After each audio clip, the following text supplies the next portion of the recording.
வயசான அந்த உன்னுடைய கணவருக்கு நாங்கள் இளமையை தர முடியும். ஏன்னா நாங்க தெய்வீக மருத்துவர்கள். எங்ககிட்ட அமுதம் இருக்கு. இந்த சங்கால் நான் தொட்டாலே அவர் இளமை ஆயிடுவார். உனக்கு ஏற்ற மணாளனாக இருப்பார் அப்படின்னு சொன்ன பொழுது, எனக்கு தெரியாது. நான் அவரிடம் கேட்கிறேன். அப்படின்னு போது அவர் சொன்னார், அப்படியா? அஸ்வினி குமாரர்களா? வருகிறேனே என்று சொல்லிட்டு அந்த என்னை அழைச்சிட்டு போ அவங்க கிட்டன்னு உடனே வந்த உடனே ஆ முனிவரே, நீங்கள் இங்குள்ள இந்த நதியில் நீங்கள் மூழ்கி விட்டு வாருங்கள், இளமையாகி விடுவீர்கள் அப்படின்னு சொன்ன உடனே இவங்க அந்த சங்கால அவரை தொட்டு அந்த அமுதத்தையும் மேலே தெளிச்சு நீங்க போய் ஸ்நானம் பண்ணிட்டு வாங்கன்னு அவங்க நதியில அவர் இறங்கும் போது அஸ்வினி குமாரர்கள் 2 பேரும் போய் அந்த தண்ணியில குதிச்சுடுறாங்க. 3 பேரும் முழுகிட்டு எழுந்துக்கிறாங்க. 3 பேரும் ஒரே மாதிரி இருக்கிறாங்க. இப்ப எங்க 3 பேர்ல யார் உன்னுடைய கணவர்? நீ தேர்ந்தெடுத்துக்கோ.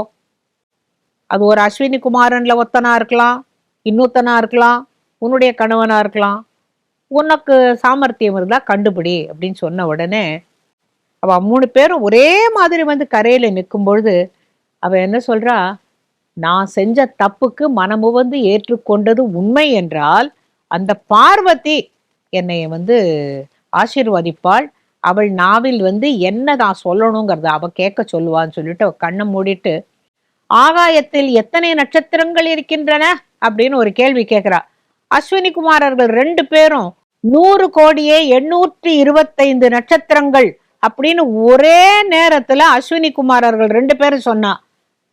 இவ உடனேவே தன்னுடைய கணவர் காலில் போய் விழுந்து கும்பிட்டாளாம். எல்லாரும் சிரிச்சாங்களாம். அவ சொல்றா, எனக்கு தெரியும் இந்த கேள்விக்கு என்னுடைய கணவரால் பதில் சொல்ல முடியாது, மற்றபடி எதை கேட்டாலும் அவர் சொல்லிடுவார், இது அவருக்கு தெரிய வாய்ப்பில்லைங்கிறதுக்காக தான் இப்படி ஒரு கேள்வியை கேட்டேன்னு உடனே அஸ்வினி குமாரர்கள் நல்ல தீர்காயுசாக ஆரோக்கியத்துடன் என்றென்றும் நீங்கள் ரொம்ப மகிழ்ச்சியாக இருப்பீர்கள். தவிர இந்த சுகன்யாவுடைய கதையை கேட்டவர்கள் செய்த பாவம் எல்லாம் போய் அவர்களுடைய வாழ்க்கையில் நல்ல முன்னேற்றம் இருக்கும் அப்படின்னு ஆசீர்வாதம் பண்ணதுனால தான் இந்த சுகன்யா கதையும் அஸ்வினி குமாரர்கள் கதையும் நான் உங்களோட பகிர்ந்துகிட்டேன்.